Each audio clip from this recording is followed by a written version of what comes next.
ito na yung ating sinasabi na gagawin natin for today sa ating snacks time kasi nagugutom ako. So, ito yung ice at meron tayong isang Melo everyday. At syempre, kukunin ko yung sugar. Nakalimutan ko. So, ito yung nabili ko. 5 pesos. 15, 16, 17, 18 lang lahat ito guys. At makakainom ka na ng masarap. So, let's go. Ito lang naman, simple-simple lang dahil nauuhaw tayo. So, ito lang yung nakita ko na sukli. Ito yung baso na gagamitin natin, guys. Ipag-ano ko itong Milo. Siyempre, ilagay ko dito sa aking mahiwagang lalagyan ng Milo. Ito yung lagi yung nilalagyan ko ng Milo, guys, kapag naggagawa ako ng dalawang Milo. Kaso lang ngayon, guys, isa lang yung binili ko dahil wala tayong kapera-pera for today. Isa lang yung nakita ko, 10 pesos na ito. Ayan, inimex ko to guys. Ganito lang guys, para magkaroon kayo ng masarap na snacks. Let's go! Ayan. So, kuha ako ng kutsilyo. So, ito kutsilyo guys. Tatagtarin ko muna yung ice. Ipinuhin ko muna sa pagtagtad para naman masarap yung ating gagawin. Ayan. Pagkatapos niyan ay kukuha tayo ng kutsara. Dahil i-mix natin itong sugar at meron tayong konting sugar dito na i-mix na bukas na. So kapag nagkulang, mag-add na lang tayo guys. Ayan. So i-mix natin to. Mix. Ayan lang guys yung gagawin natin para mabuo yung lahat.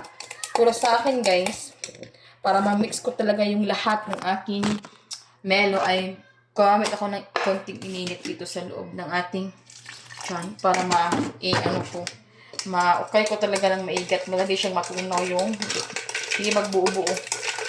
Ayan siya. So, nakikita nyo ba guys? Ayan.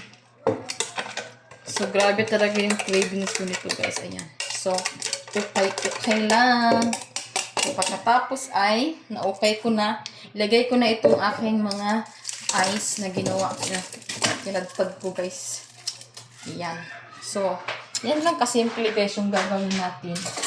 Madali lang yan at hindi yan matagal. Ayan.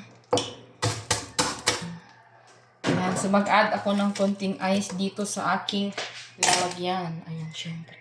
Ayan.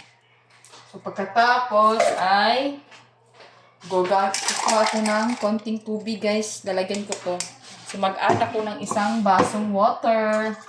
So, ganyan lang paggawa guys ng ating chocolate drinks. Wag na kayong bumili pa ng milk tea.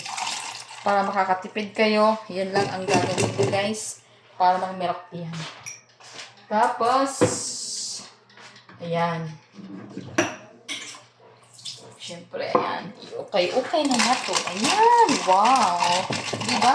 Sa halagang 19 pesos ay makakainom ka na ng masarap at malamig. At masustansya pa ito guys. Kasi ngayon, ayan, energy drink na. So, ayan na. Tapos na yung ating ginawa guys na chocolate Milo with ice. Wow! Parang na siyang milk tea. So, ano pang hinihintay nyo? Yung milk tea, sobrang mahal. Pero ito guys, affordable lang talaga yung lahat ng mga ingredients ito. So, hopefully, nagustuhan niyo po yung aking mga konting isinishare sa inyo dito sa ating bagong YouTube channel. So, thank you very much guys. Hopefully, don't forget na mag-subscribe po lagi sa ating YouTube channel na Probinsya ng Nakatira. See you guys in my next vlog. Bye!